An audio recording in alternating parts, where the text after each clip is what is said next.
Video madam আছে immediate সবকিছু সহযোগিতা আমাদের সাথে করেন। আমাদের কতগুলো প্রবলেম আছে যেগুলো ডব্লিউআইডিসি মেইনটেনেন্স, এত সুন্দর একটা পার্ক হয়েছে, আমার মনে হচ্ছে যে ইন্ডিয়ায় খুব কম সুন্দরে এত সুন্দর পার্ক দেখেছি।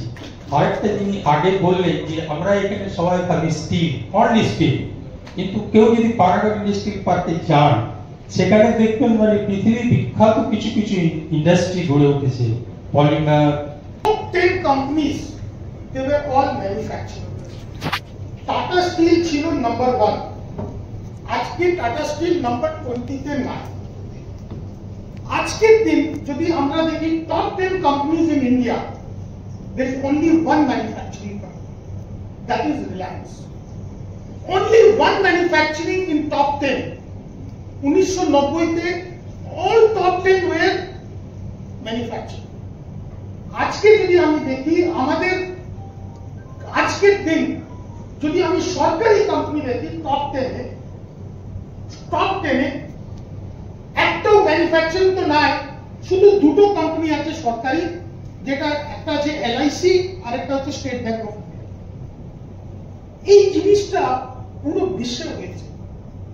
আজকে আমরা ম্যানুফ্যাকচারিং এর উপরে ডিপেন্ড করে আমরা উন্নতি করতে পারি না। ইয়েস, ম্যানুফ্যাকচারিং আমাদের রিড়ের হড্ডি আছে, কিন্তু আজকে যদি আমরা দুর্গাপুরকে উন্নত করতে চাই, পশ্চিমবঙ্গকে উন্নত করতে চাই, তাহলে আমাকে সার্ভিস ইন্ডাস্ট্রিতে অনেক আসতে হবে। এবং আমরা যে দুর্গাপুরে শুধু স্টিল এন্ড কোল বেসড জায়গা হয়ে গেছি, সেখান থেকে আমাকে বেরিয়ে আসতে হবে। আমাদের আজকে ফার্মাসিউটিক্যাল ইন্ডাস্ট্রি আছে, আজকে আমাদের প্রতিবাবু আছে। লাস্ট ইয়ার আমরা একটা ওয়ার্কশপ অর্গানাইজ করেছিলাম অন হর্টিকালচার। আমাদের পশ্চিম বাংলাতে এত হর্টিকালচারাল প্রোডাকশন আছে, আমরা পুরো ভারতবর্ষের 9% হর্টিকালচার আমাদের পশ্চিম বাংলাতে আছে। আমরা অনেক ছোট এরিয়া ওয়াইজ, আমাদের স্টেট অনেক ছোট, কিন্তু আমরা পুরো ভারতবর্ষের 9% হর্টিকালচার প্রোডাকশন করছি, কিন্তু ওইটাকে আমরা কোনো কাজে লাগাতে পারছি না। ওটা 30% যিনি করছেন তার তো জবটা স্পেসিফাইড। তিনি শ্রমিকের বিভিন্ন দাবি দাওয়া নিয়ে লড়াই আন্দোলন করলেন, শ্রমিকের প্রভিডেন্ট ফান্ড জমা হচ্ছে কিনা, তার গ্র্যাচুইটি, তার ইএসআই, অন্যান্য বেনিফিট, সেফটি ইকুইপমেন্টসের বিষয় হতে পারে, বোনাসের ডিসকাশন হতে পারে, চার্টার অফ ডিমান্ড হতে পারে, বেটার ওয়ার্কিং কন্ডিশনস হতে পারে।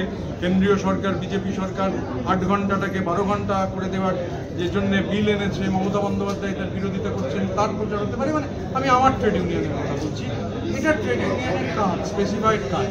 কারখানায় কি নিয়োগ হবে এটা দেখাটা ট্রেড ইউনিয়নের কাজ নয়। সুতরাং অন্য কোনো অনৈতিক দাবি সেটা ট্রেড ইউনিয়নের কাজ নয়।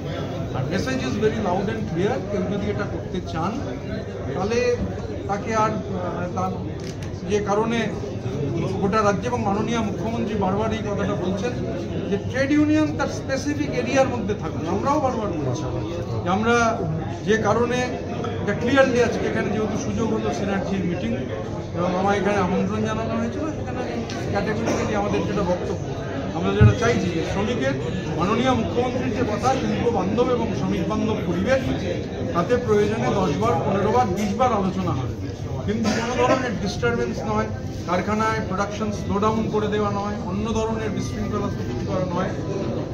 শ্রমিক আন্দোলন যারা করবেন তারা শ্রমিক আন্দোলনের বিষয়ে থাকবেন।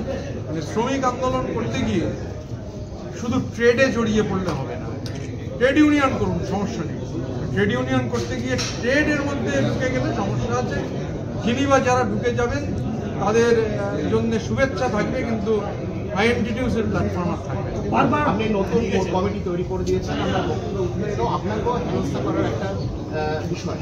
তো নাওয়ার্ডে উল্লেখ করলেন, আমাকে হেনস্থার নয়, আমি খুব ক্যাটেগরিক্যালি যে কথা বলছি, দেখুন এই যে মাননীয় মুখ্যমন্ত্রী তার যে উদ্যোগ, ধরুন এই দুর্গাপুর শিল্পাঞ্চলে আমরা যে কথাটা বলছি, আমরা হুন্ডিয়ায় দেখেছি যে পোর্টালে 9000 লোক যে নিয়োগ হয়েছে নবিসাইড, এবং দুর্গাপুরের যুবক যুবতীদের যে সঠিক দাবি যে এখানে নিয়োগের ক্ষেত্রে তাদের অগ্রাধিকার, নিশ্চিতভাবে এই সরকার যেভাবে মানে হলদিয়ায় এই মডেলটা দেখা গেছে এবং আমরা আশাবাদী যে দুর্গাপুরেও এইভাবে যদি এই মডেল ফলো করা যায় তো দুর্গাপুরের ভূমিপুত্র যারা আছেন, যারা ডমিসাইল, তারা হচ্ছে অগ্রাধিকার পাবেন।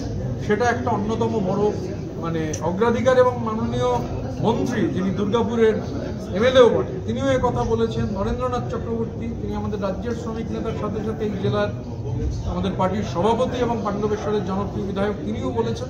তো এটা, এবং আমরা মনে করি যে এই প্রসেস এইভাবে গভর্নমেন্টের এই ধরনের যে সিনার্জি মিটিং গভর্নমেন্টের মানে ডিস্ট্রিক্ট অ্যাডমিনিস্ট্রেশন এটা করেছেন, এই প্রসেসটা একটা মানে সবাইভাবে মিলিতভাবে চেষ্টা করলে এর সুফল পাওয়া যায়। বলছি দাদা, আপনি একজনের নাম বললেন পঙ্কজ রায় সরকার, তার বিরুদ্ধে কি কোনো নির্দিষ্ট অভিযোগ ছিল? আমি এটা নামটা এই জন্য বললাম যে উনি আইএনটিটিউসির কেউ নন, উনি পার্টি করেন আমাদের পার্টির অন্য, কিন্তু আইএনটিটিউসির সঙ্গে ওনার কোনো সম্পর্ক নেই।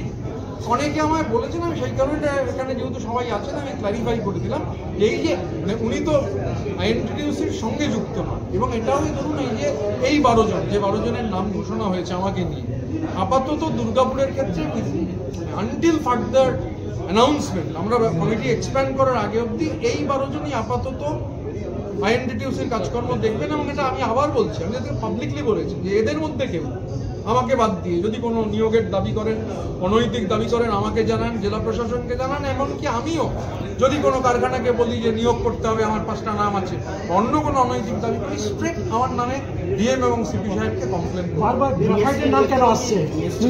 গ্রাফাইটের নাম কেন আসছে? গ্রাফাইটে আপনারা সবাই জানেন যে মাননীয় মুখ্যমন্ত্রী বিজিবিএস এর সিনার্জি মিটিং এর পর গ্রাফাইটের উল্লেখ করেছিলেন, সেটার প্রোডাক্ট আমাকে সভাপতি হয়ে সেটা দেখতে বলেছিলেন। গ্রাফাইট কারখানা একটা বড় কারখানা, বড় ইনভেস্টমেন্ট, অনেক সেখানে শ্রমিক আছেন। তো সেটা শুধু গ্রাফাইটটাকে কেন্দ্র করে এই গোটা বিষয়টা শুরু হয়েছিল।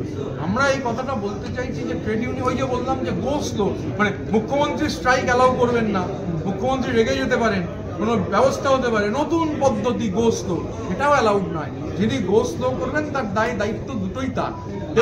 আপনার ঘোষণার পরেও আইএনটিটিউসির নাম করে নিয়োগের হস্তক্ষেপ করা হচ্ছে, এটার জন্য কি আপনারা এফআইআর করবেন? আমি বলার সময় বলেছি যে আমরা ম্যানেজমেন্টের থেকে এই হেল্প চাই, সংবাদ মাধ্যমের থেকে এই হেল্প চাই যে নির্দিষ্ট কোনো অভিযোগ যদি থাকে, if there is any smoke থাকলে ফায়ারও থাকবে, আগুন আছে সেই জন্যই ধোঁয়া আছে, আমাদের জানান। এবং আমার কাছে আমি তো এখানেই বললাম, পাবলিকলি বললাম যে আমার কাছে একটা কমপ্লেন এসেছে, আমি কমপ্লেনটা ভেরিফাই করছি। কমপ্লেন যদি ভেরিফাইড হয়, যিনি বা যাদের বিরুদ্ধে অভিযোগ থাকবে, immediate action will be initiated, zero tolerance. তিনি যদি কোর কমিটিরও মেম্বার হন, সঙ্গে সঙ্গে অপসারণ করা হবে। আমরা একটু আলোচনা করবো। আপনাকে এটুকু বলতে পারি যে ইমিডিয়েটলি অপসারণ তো করা হবেই, এবং যদি যে ধরনের অভিযোগ এসছে সেই ধরনের অভিযোগ হলে আমরা পুলিশেও কমপ্লেন করব। স্থানীয় বা ভূমিপুত্রদের জন্য কোনো পলিসির ব্যাপার হয় না, এটা আমাদের অভিজ্ঞতা যে ওই বললাম 1,35,000 যারা নাম জমা দিয়েছিলেন, তার মধ্যে থেকে 9,000 জন যারা হলদিয়া এটার মধ্যে দিয়ে চাকরি পেয়েছেন, ঘটনাচক্রে তার 99%ই হচ্ছেন ডোমিসাইল। তো এই ধরনের প্রক্রিয়া হলে অবভিয়াসলি যারা এলাকার কারখানায় আনস্কিল লেবারের নিয়োগ হলে ডোমিসাইল মানুষজনই তারা নামটা বেশি জমা দেবেন, এটা স্বাভাবিক, কারণ এখানকার কাজ করতে নিশ্চয়ই হাওড়া শিল্পাঞ্চল থেকে কেউ আসবে না। ডোমিসাইল এই যে কাজ, আমরা এটাকে সমর্থন করি, ডোমিসাইলের অবশ্যই অগ্রাধিকার থাকা উচিত। হলদিয়ার এক্সাম্পলটা থেকে এটা আমাদের এটার প্যাটার্ন, সেখানে যদি 1,35,000-এর মধ্যে নাম জমা দিয়ে 9,000 যাদের চাকরি হয়েছে, 99% যদি ডোমিসাইল হন, তাহলে দুর্গাপুরেও এই একই প্যাটার্ন হলে দেখা যাবে সেখানেও 99%, 100% ডোমিসাইল চাকরি পেয়েছে। আমরা ইতিমধ্যেই এখানে বলছি, আমি হলদিয়ায় কাজ করার অভিজ্ঞতা থেকে, বায়োমেট্রিক চালু করে দিন, দেখবেন দুর্গাপুরের 90% এইসব গোলমাল যারা করছে তাদের বেলুন ফুটো হয়ে গেছে। ওই physical gate pass is a root cause of all problems. আমরা 14 তারিখ প্রদীপদা যাবেন, নরেনদা যাবেন, কথা হয়েছে, আমরা গিয়ে অভিদত্ত আছেন আমাদের এডিডি এর চেয়ারম্যান, ডিএসপি তে গিয়ে আমি ফর্মালি চিঠি নিয়ে, আগেও আমরা বলেছিলাম, এখন আমাদের বিনীত অনুরোধ যে বায়োমেট্রিকটা চালু করে দিন। বায়োমেট্রিকটা চালু করে দিলে যারা এই মাতব্বরি করতে চাইছে, এই মাতব্বরি এমনি বন্ধ হয়ে যাবে। Thank you.